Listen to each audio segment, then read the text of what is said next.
دنیا میرے آگے میں ایک مرتبہ پھر آپ کا خیر مقدم۔ کوئٹہ میں ہمیں جوائن کر رہے ہیں میرے بہت سینئر دوست ساتھی انور ساجدی صاحب، بہت سینئر ہمارے صحافی ہیں۔ السلام علیکم بھائی۔ ہلو جی جی انور ساجدی صاحب، آپ کو میری آواز آ رہی ہے؟ آ رہی ہے جی۔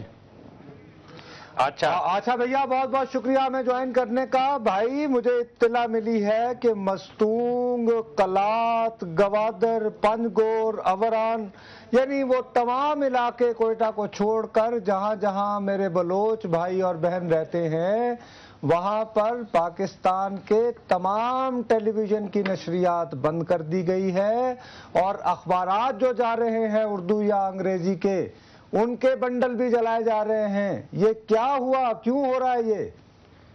تو ایسا ہے کہ بلوچستان کی ایک اسٹوڈنٹ آرگنائزیشن ہے BSO آزاد، جو اس وقت اس موجودہ بلوچ تحریک میں ہراول دستے کا کردار ادا کر رہی ہے، تو اس کو گلہ ہے پاکستان کے جو ہے اخبارات سے اور چینلوں سے کہ وہ جو ہے بلوچستان کے حالات کو صحیح کوریج نہیں دے رہے ہیں، اور خاص طور پر جو ہے چند دن پہلے ایک آپریشن ہوا تھا، FC نے کیا تھا، مشق کا ایک مقام ہے ڈسٹرکٹ اوران میں، تو اس کی خبریں جو ہے نہیں چلیں، تو اس وجہ سے ان کو یہ گلہ پیدا ہوا کہ ہمارے ساتھ زیادتی ہو رہی ہے، تو انہوں نے اپنے طور پر اس طرح کا ایکشن لیا ہے۔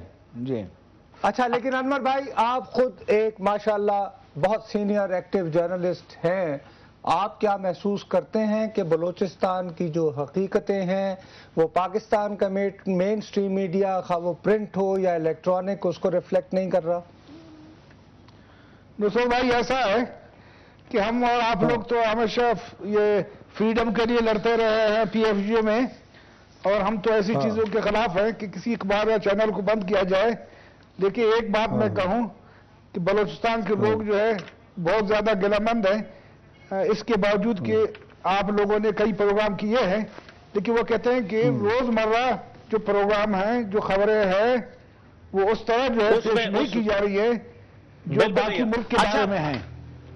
بالکل بالکل ان کا گلہ بھی بجا ہے یہ اپنا انور ساجد بھائی، یہ گلہ ان کا بالکل بجا ہے۔ یہاں ہمیں NRO پڑا ہوا ہے، سپریم کورٹ پڑی ہوئی ہے، اور بہت سے مسائل ہیں، بلوچستان کی طرف دیکھنے کی تھوڑی تردد بھی کوئی نہیں کرتا، لیکن یہ بتائیں کہ وہاں پر جو آپریشن ہو رہا ہے وہاں صوبائی حکومت، مرکزی حکومت جس سے بھی بات کی جائے وہ کہتا ہے جی کوئی آپریشن نہیں ہو رہا، ہم صرف تھوڑی سی کارروائی شرپسندوں کے خلاف کر رہے ہیں، اور دوسری طرف ہمیں اطلاعات یہ آ جاتی ہیں کہ جی پورے کے پورے قصبوں کو گھیرا ہوا ہے، علاقوں کو گھیرا ہوا ہے، اور وہاں بلیک آؤٹ کر کے لوگوں کو مکمل طور پہ وہاں محصور کر کے وہاں پر شدید ترین جو ہے وہ آپریشن وہاں پر بلوچستان کے کچھ علاقوں میں کیا جائے۔ ایسی باتوں میں صداقت ہے؟ مناس بھائی ایک بڑے افسوس کی بات یہ ہے کہ یہ جو ایک پولیٹیکل گورنمنٹ ہے، یعنی یہ جو پیپلز پارٹی کی، یہ تو جھوٹ بولنے میں وہ مشرف سے بھی آگے ہے، اور یہ ان کی پالیسیوں کو مزید آگے بڑھا رہے ہیں اور کئی ایکشن لے رہے ہیں، لیکن اس کو چھپانے کی کوشش کر رہے ہیں، تو اس لیے جو ہے یہ لوگ اور مایوسی کی طرف جا رہے ہیں،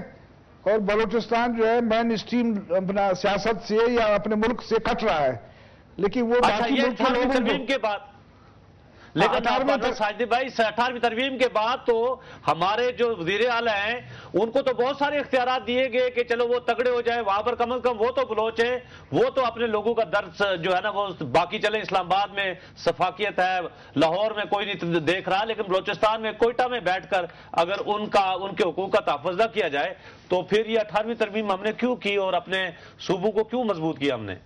وزیر اعلیٰ کے بارے میں کہا جاتا ہے کہ وہ ریلیکٹنٹ اور ریلیڈنٹ ہیں، اور وہ کہتے ہیں جی کہ یہ بلوچستان کو ریموٹ سے چلایا جا رہا ہے مرکز سے، اور وزیر اعلیٰ کی حیثیت جو ہے وہ اتنی بڑی نہیں ہے یا باقی وزراء اعلیٰ جیسی نہیں ہے، اور یہاں تمام معاملات کو اور ادارے کنٹرول کرتے ہیں۔ انور صاحب آپ ہمارے ساتھ رہیے، ہمیں کال کیا ہے اسی علاقے سے جہاں پہ آپ کہہ رہے ہیں کہ آپریشن ہوا تھا، جو مین سٹریم میڈیا نے رپورٹ نہیں کیا۔ السلام علیکم جی۔